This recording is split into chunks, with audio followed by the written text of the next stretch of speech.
This fight that's going on between Facebook's parent company Meta and all the Australian news outlets. Meta used to pay for the content of shows like this to go out on Facebook. It's now saying it will not review those commercial deals. It's much bigger than just, two big media companies or multiple media companies bluing with Facebook or Meta.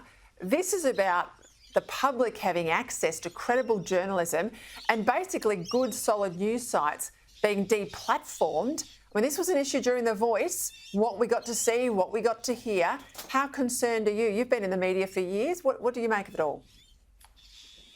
Well, the production of news is a very, very expensive business. It's very labour intensive, as you know. There's no machines that can go around collecting up information and putting it in some order. I mean, you'd know from the Sky newsroom that there's a lot of bodies in there to produce what's coming out. And so I think it's fundamentally unjust for a company like Meta to basically steal that content and then to thumb their nose at the Australian government.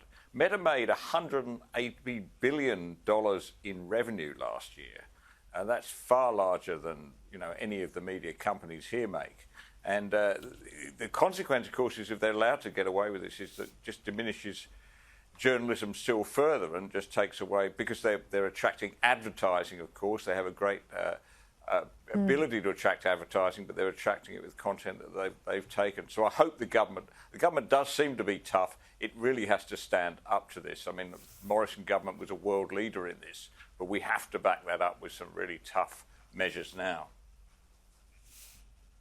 James, just quickly, you're the first person that's raised this plan by federal Labor for what's called a nature positive plan. No one else has raised it with me. I've done a bit of digging around. It is utterly terrifying. I know we're going to talk about it on and on and on, but give us a sense of why it's a worry. Well, as you know, the EPBC Act took 10 years to formulate. It was passed through a realm of different organisations, state government, local council, environmental specialists, and it was passed finally by a Liberal coalition government. It's not the best bit of ledge, I must say. It's 1,100 pages of this thick, and it's difficult to navigate, and it's been bastardised over the years as well. But what is happening with this nature positive plan, which is before the Labor Party, no one else has seen this, I might just say. It's been squirreled away behind closed doors. They've had 3 meetings. This is going to mean detrimental impact towards new mining projects. We know in WA alone there's over $300 billion worth of mining projects in the pipeline that yet haven't been approved.